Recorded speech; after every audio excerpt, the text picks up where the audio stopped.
Después de 2 décadas de gobiernos surgidos del proceso de cambios que llegó al poder en 2005, Bolivia será presidida por un representante de la clase política que gobernó al país en el siglo XX y, a su manera, también en los siglos precedentes. Un resultado del que tiene mucho más mérito el proyecto saliente que el entrante. Y este giro brusco, aunque previsible, requiere de un análisis en profundidad al que dedicaremos nuestros mejores esfuerzos en los siguientes minutos. Ahí les va.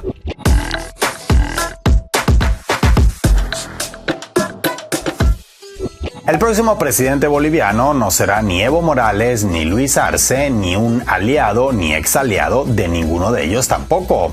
La segunda vuelta presidencial en Bolivia tendrá lugar entre 2 opositores a todos los gobiernos que ha habido en el país desde 2005 para acá.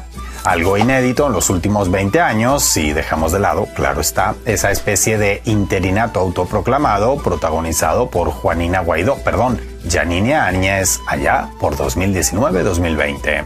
Aunque al momento de grabar este video no se llegó al cómputo oficial de 100% de actas, el conteo rápido ha sido lo suficientemente contundente como para saber quiénes protagonizarán la segunda vuelta. Hablamos de un viejo conocido de la política boliviana y el hijo de otro viejo conocido. Con el 27% de los votos y segundo en la preferencia del electorado, Tuto Quiroga, eterno aspirante a ganar la presidencia boliviana en las urnas, esfuerzo en el que siempre ha fracasado a pesar de, paradójicamente, haber sido presidente entre 2001 y 2002. Y es que el hoy veterano político, fiel exponente del neoliberalismo latinoamericano más puro, fue presidente tras llegar a ese cargo desde la vicepresidencia, tras el retiro por enfermedad de Hugo Banzer. Por encima de él, como ganador de la primera vuelta, Rodrigo Paz, quien puso en evidencia a las encuestadoras y contra los pronósticos obtuvo el 32% de los votos, dejando por fuera de la final a Samuel Doria, favorito y también exponente del neoliberalismo latinoamericano más puro, para pasar a la ronda definitiva junto a Quiroga. El también senador Paz, nacido en España e hijo del expresidente boliviano Jaime Paz Zamora, logró ser el más votado con un mensaje moderado que atrajo a los electores menos polarizados. Pero en esta ocasión, todas las miradas están puestas en los perdedores, con la peculiaridad de que hablamos de perdedores que no participaron en la elección. Uno porque se retiró y el otro porque no lo dejaron participar. Se trata del presidente Luis Arce y el expresidente Evo Morales. Y aunque Bolivia no es famosa por la producción de telenovelas, la protagonizada por ambos en años recientes tiene una trama más compleja que varias de las culebras más enrevesadas de la historia televisiva latinoamericana. Tras años protagonizando acusaciones cruzadas elevadísimas de tono, en las que Evo señalaba a Arce de haber traicionado el movimiento político-social que aupó al primero a la presidencia en 2005, y el segundo replicaba que el traidor era su exaliado por dejarse llevar por el personalismo, ambos encararon estos comicios de diferente forma. El todavía presidente renunciando a la reelección para dar paso a otro candidato y el exmandatario llamando al voto nulo como forma de protesta por su inhabilitación. Y atendiendo a los números, aunque en diferente grado, las respectivas estrategias de cada uno estuvieron lejos de ser un éxito. El candidato más próximo al actual presidente, bajo las siglas del hasta ahora invencible Partido Más, quedó sexto. Eduardo del Castillo, ministro de gobierno de Arce, apenas logró alrededor del 3% de los votos. Imagínense lo que implica para una formación política cuyo peor resultado en 20 años hasta estas elecciones había sido obtener el 47% de los sufragios. El otro candidato surgido del llamado masismo y digamos el más intermedio entre las posturas confrontadas de Arce y Evo, tampoco tuvo demasiado éxito electoral que digamos. Andrónico Rodríguez, presidente del Senado, apenas superó el 8% de los votos.